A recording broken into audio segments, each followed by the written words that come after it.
starting in version 30, we're going to change the default from 83 bytes to 100,000 bytes. Of all the templates created by 5 pools, it's really the behavior of those 5 pools that determines what gets in blocks.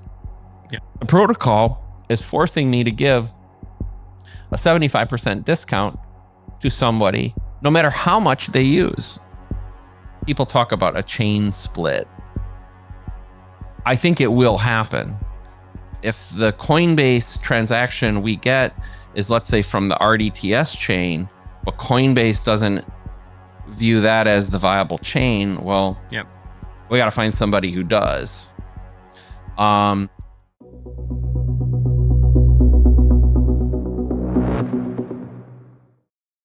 Okay. All right. BIP 110, different people have different reasons for supporting it, by the way. Mine may not be the same as other people.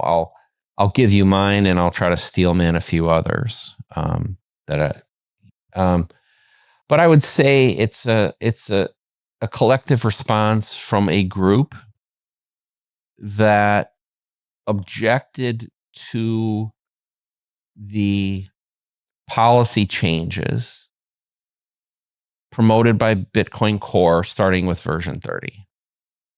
And the biggest thing was a propensity to essentially stop using policy.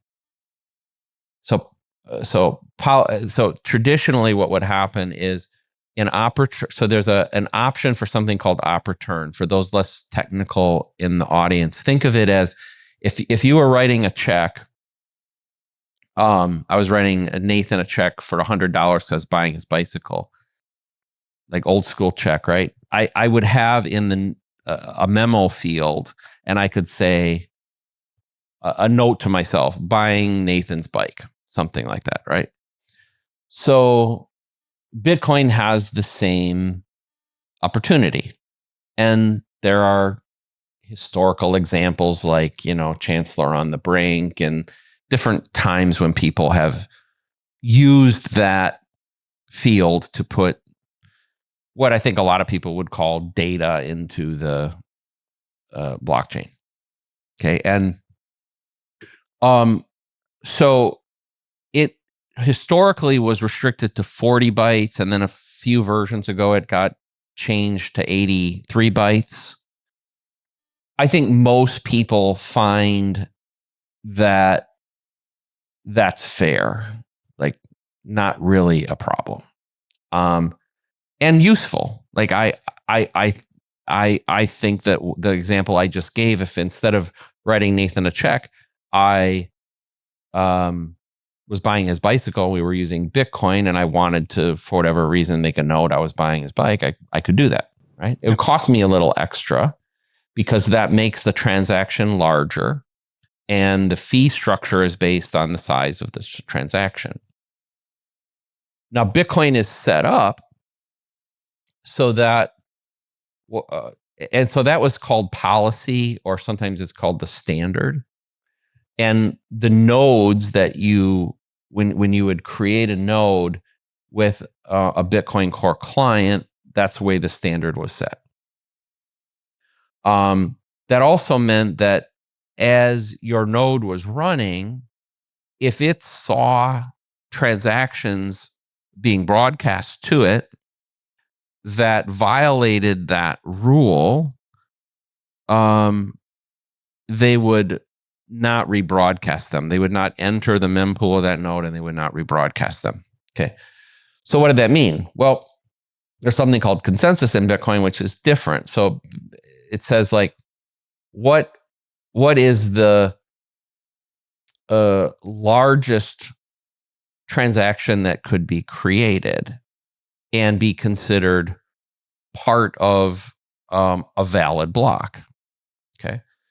So that happens to be the whole block. Like, you could theoretically have a transaction that, yeah. So, that was not, so if you were out there and that's what you wanted to do, then you had to get a miner essentially to help you. Like you had to do something special. Like Marathon has a service called Slipstream, and that would be one way. You pay them extra, and they would do that. Okay. I think that for the most part, everybody was okay with that.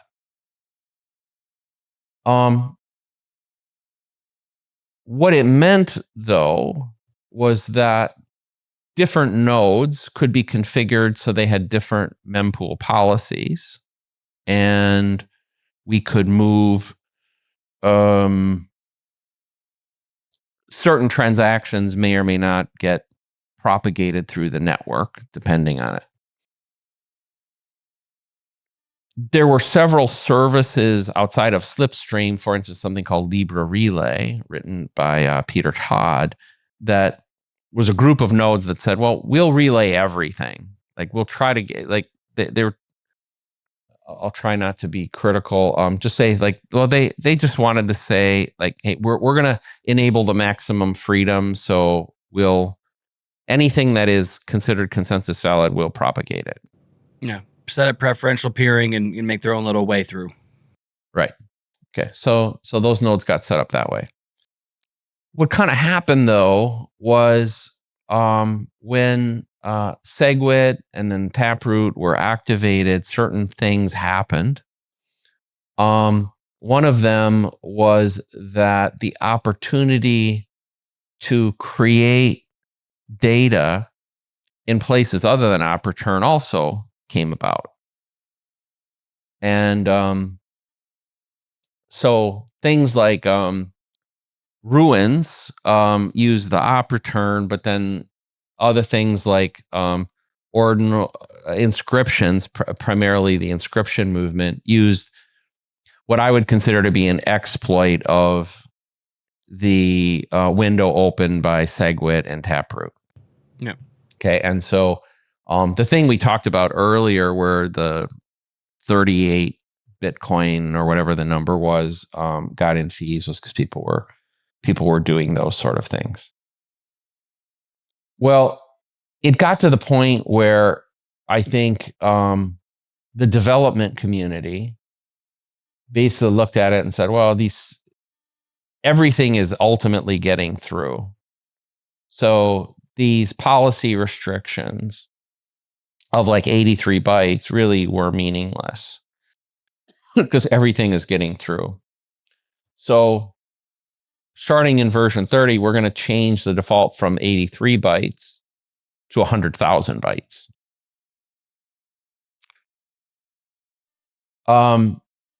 And so you could, from the perspective of a certain group, that became, a lot of them were part of the Bit 110 movement, who was like, we're giving up on trying to fight spam. Now, I should also point out that as this was occurring, as the proposition for Bitcoin Core to do this, when they were still working on version 30, there were lots of people, myself included, that said, hey, I think this is wrong. And by the way, one of the reasons I think you're wrong is, while it is true that all the spam gets through, I think it gets through because of pool centralization. So if you have 90% of all the templates created by 5 pools, it's really the behavior of those 5 pools that determines what gets in blocks. Yeah. And by the way, if they were the opposite, none of it would get through. Correct. Right? So you're kind of giving up based on what I believe are current conditions that aren't necessarily the long-term conditions. And so I think that's a mistake. So, and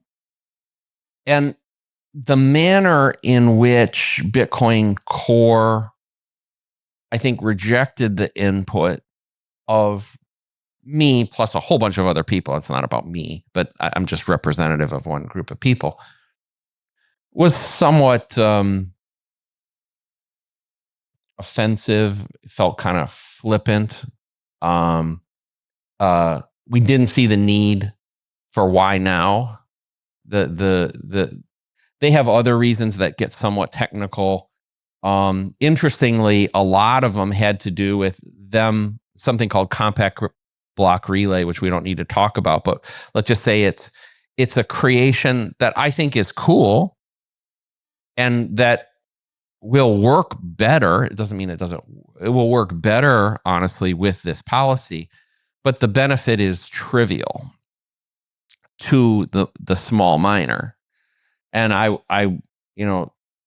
one of the things I've said publicly is like the Bitcoin core guys and gals that were working on it, they were doing something under the guise of helping the small miners, but to my knowledge, didn't talk to any small miners to say, like, do you want this? So what we had was kind of a couple things happening simultaneously. I know this is long-winded. One was a technical disagreement about whether this stuff worked or not. A second piece that I think was kind of around the process and the culture, like whose voice matters, who are they listening to, and it pissed a lot of people off, right? Yep. And it also scared a lot of people. So ultimately this resulted in BIP 110. So it was a proposal to say, well, this has gotten out of hand. So what we're going to do is temporarily, BIP 110 is also called RDTS, Reduced Data Temporary Soft Fork.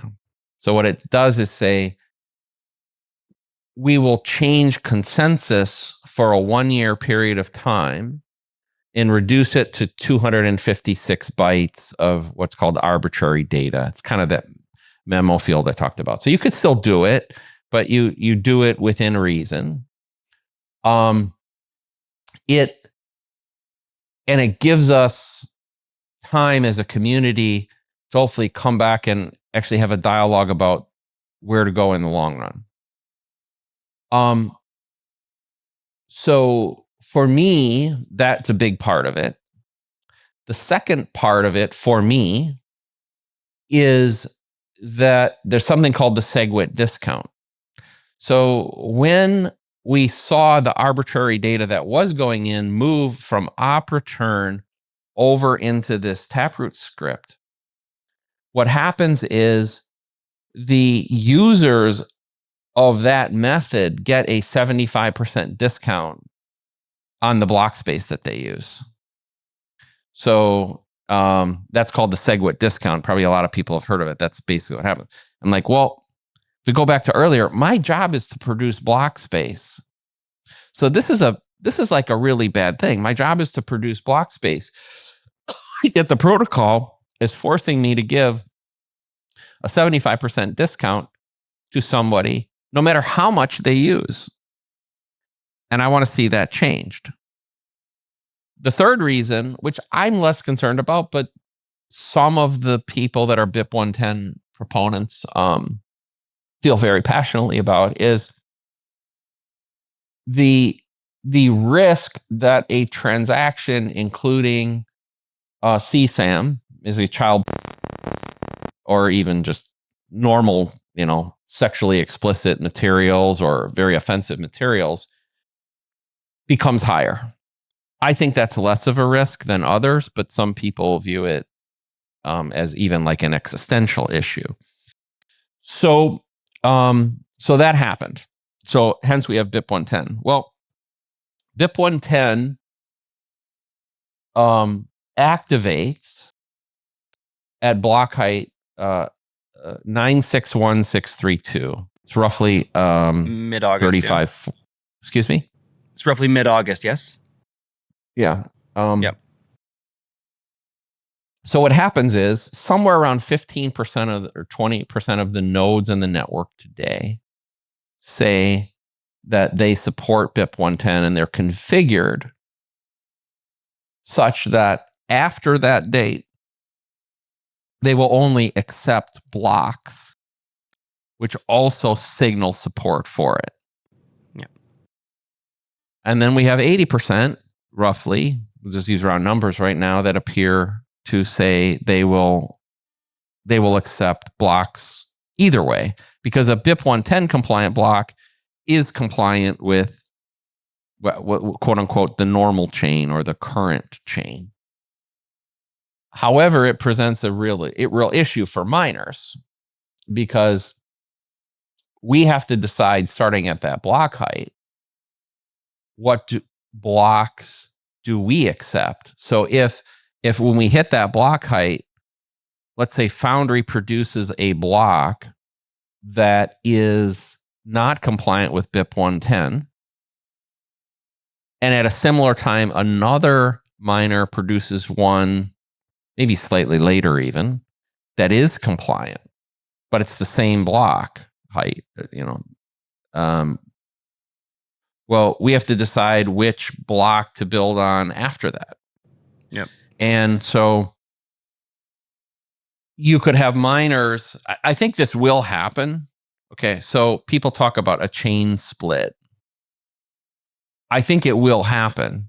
Is it substantial or not? I don't know.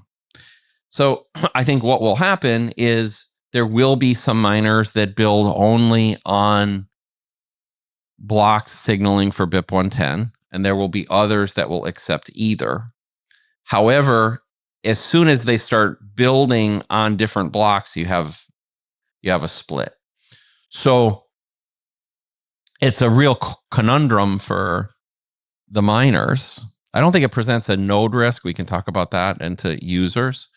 But like, which one do we build on? Because if there are two chains, and we need to, let's say, sell our coins, well, if the Coinbase transaction we get is, let's say, from the RDTS chain, but Coinbase doesn't view that as the viable chain, well, yep, we got to find somebody who does.